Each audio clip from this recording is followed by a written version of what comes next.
यहाँ पर उपस्थित सभी गणमान्य जनों और विशेषकर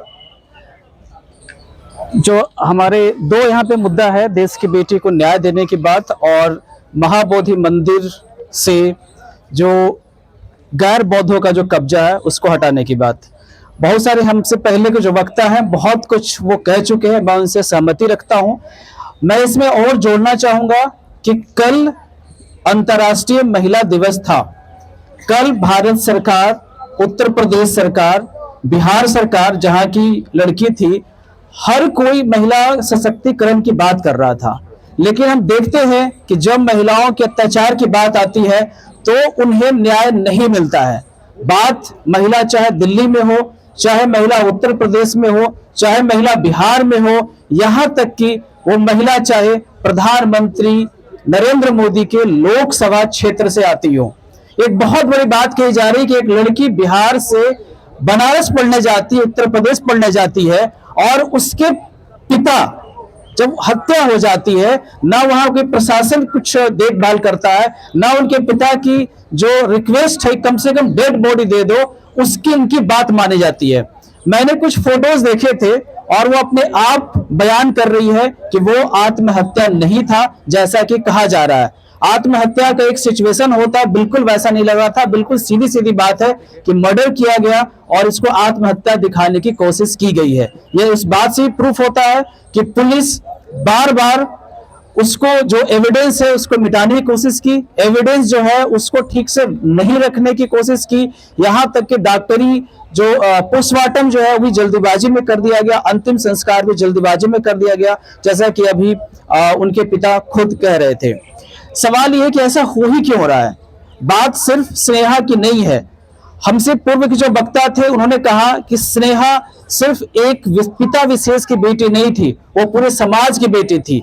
जब हम कहते हैं कि पूरे समाज की बेटी थी तो उसका मतलब ये होता है कि हम सिर्फ यहाँ पर स्नेहा के न्याय के लिए खड़े नहीं हुए हैं। हम बौद्ध को, बुद्ध को जो आदर्श मानते हैं वो कभी किसी एक व्यक्ति की बात नहीं करके पूरे समाज की बात करते हैं। हमसे पहले की जो वक्ताओं ने कहा, बिल्कुल सही कहा कि अगर हम देश की बेटी की बात करेंगे तो चाहे वो अन्याय स्नेहा के साथ हो, चाहे वो किसी की बात हो, चाहे वो स्नेहा की बात हो, चाहे किसी की बात हो, हम हर किसी के न्याय की बात करते हैं। मेरा जो डिमांड था उसे समर्थन रहेगा कि प्रधानमंत्री जी आप इसको तत्काल रूप से देखिए।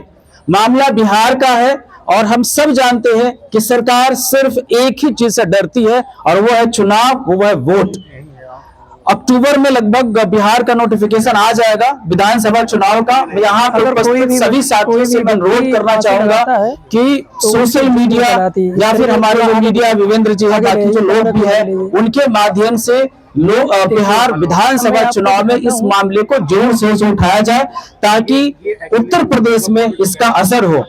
चुनाव के अलावा मुझे लगता है कि यहाँ के जो आम लोग हैं, जो गरीब लोग हैं, जो कमजोर लोग हैं, जो वंचित समाज है, उनके पास वोट और चुनाव के अलावा ऐसा कोई हथियार नहीं है जिससे वो सरकार को झुका सके, जिससे वो सरकार से अपनी वैध मांग मनवा सके।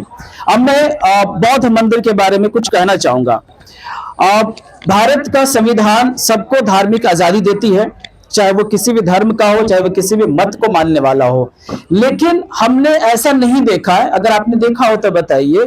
इस देश में बहुत सारे मस्जिद भी है, मुझे नहीं लगता है कि वहां कोई हिंदू उसका व्यवस्थापक रहा हो। इस देश में बहुत सारे मंदिर भी है, मुझे नहीं लगता है वहां कोई मुस्लिम व्यवस्थापक रहा हो। इस देश में गुरुद्वारे हैं, वहां पे सिख के अलावा कोई व्यवस्थापक रहा हो मेरी जानकारी में नहीं है।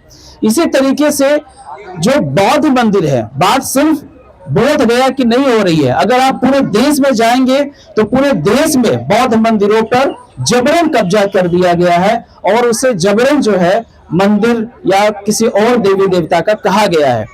आप चाहे कश्मीर से कन्याकुमारी तक चले जाए, चाहे गुवाहाटी से गुजरात तक चले जाए, हर जगह ये देखने को मिलेगा।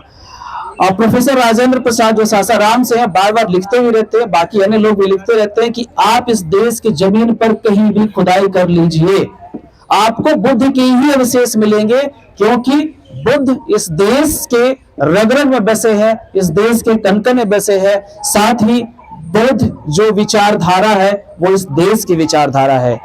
यही कारण है कि आदरणीय नरेंद्र मोदी जी जब विदेश जाते हैं तो कभी नहीं कहते, मैं किसी का नाम नहीं लेना चाहूंगा, हमेशा वो कहते हैं कि मैं बुद्ध के देश से आया हूं। आप सबने बचपन से पढ़ा होगा कि स्वयं विवेकानंद शिकागो में गए थे, धर्म संसद में बोले थे। आपको ओरिजिनल टेक्स्ट नहीं पढ़ाया जाता है, उसमें भी विवेकानंद ने इस देश को बौद्ध का ही देश कहा था, बाकी चीजें भी कही थी।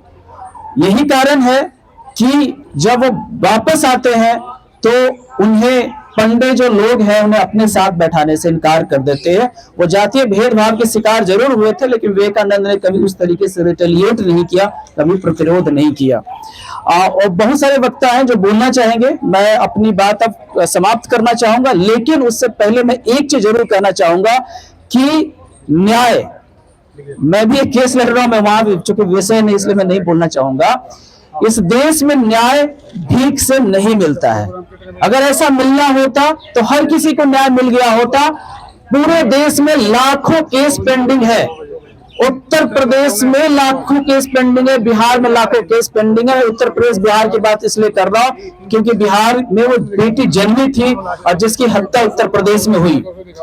इस देश में अगर आपको न्याय मिलता है तो या तो खरीद कर मिलता है, पैसे से मिलता है, या फिर लड़कर लेना पड़ता है।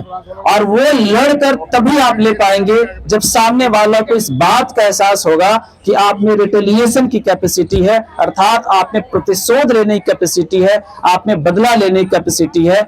मैं कानूनी तरीके से बदला लेने की बात कर रहा हूं, इधर उधर कोई मतलब मत निकालिएगा, ठीक है। ये चीजें हैं। तो मुझे लगता है कि अब हम रिटेलिएट कैसे करें कानूनी रूप से। मुझे लगता है मेरे विचार से कि बिहार विधानसभा चुनाव आने वाला है, बिहार विधानसभा चुनाव सर पे है। हम सिर्फ स्नेहा की बात नहीं, तमाम सारी बेटियां जिनकी हत्या हुई है, जिनके ऊपर अत्याचार हुआ है, इन सब के मुद्दों को लेकर के बिहार चुनाव तक इस मामले को अगर हम अलाइव रखते हैं, इसको हम वोट में परिवर्तित करते हैं, तो मुझे लगता है कि न्याय जरूर मिलेगा। बहुत सारी बातें और भी कहेंगे, इतना कह के मैं अपनी बात समाप्त करता हूं और मैं आप सबके लड़ाई के साथ हूं। धन्यवाद।